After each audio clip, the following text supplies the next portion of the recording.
The Devil's Nose and Pisayambo.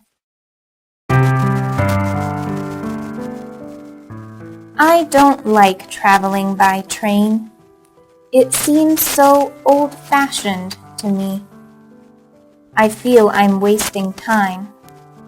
Even worse, the people traveling seem from another era.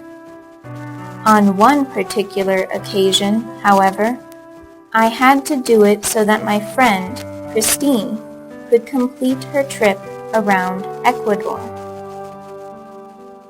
Christine had been my friend for several years. I met her when I was on an exchange program in Washington, where she had been the perfect hostess. The least I could do was to accompany her on this trip which she had dreamed so much about. We left very early. I used to live at the other end of the city, but it didn't bother me to travel to the south of Quito, to the neighborhood called Chimbacaye. That's where the train station is. How strange it is that I had lived in Quito all my life, but I had never visited the train station, nor traveled by train. So this was my first trip by train. Christine was wearing about 20 sweaters, gloves, scarf, and boots. I think she thought she was going to climb Cotopaxi, rather than going on a trip by train. A lot of people told me that it would be very cold, she said, smiling. On that chilly morning, accompanied by the cries of the street vendors and the nervousness of my first train ride, we left the station. A woman of about 50 was traveling with us. With a broad smile, she asked us where we were from. I'm Ecuadorian, she told us, but my mother was a gringa, and I inherited her blue eyes and blonde hair. So we started the trip. I was already getting bored when suddenly the train arrived at a very pretty lake. The woman told us that the lake was called Yambo. It was previously called Pisayambo, a sacred lake where sacrifices used to be offered even before the arrival of the Incas.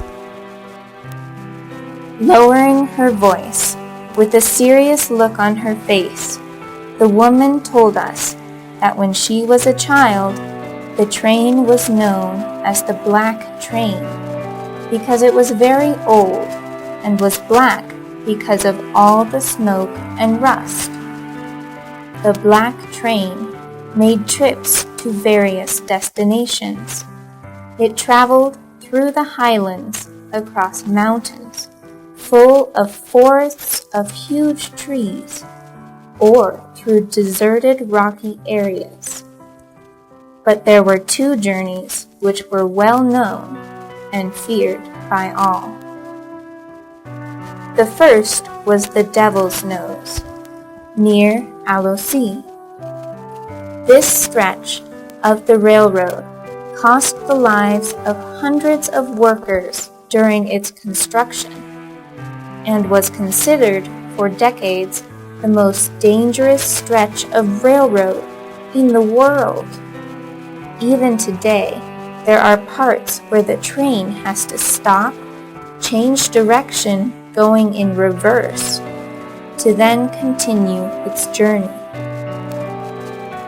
Tourists from all over the world feel the hair on the back of their neck stand up when they first see the huge precipice just by the side of the tracks through the windows or from the train's roof. In many parts, it seems that the train is flying and far above the ground, that the cold and the fog keep it aloft. The story of Yambo Lake, on the other hand, is something very different. According to the legend that the woman told us, it was forbidden to travel on Good Friday, being a holy day in the Catholic calendar. A rich family from Riobamba decided to travel on that day. Soon, however, the train began to have problems and started to run out of control, as if a spirit was controlling it. It began to go faster and faster, and the shouts of the engine driver warned the passengers that something was wrong. The family started to panic. They cried out to God with prayers and lamentations, begging forgiveness from God. The train jumped the tracks and was swallowed up by the lake.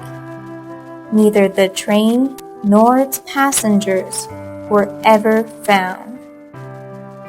That's why many people believe the lake is bottomless. But what we do know is that at midnight on every Good Friday, you can hear people screaming and the whistling of a powerful train echoing around the sacred lake.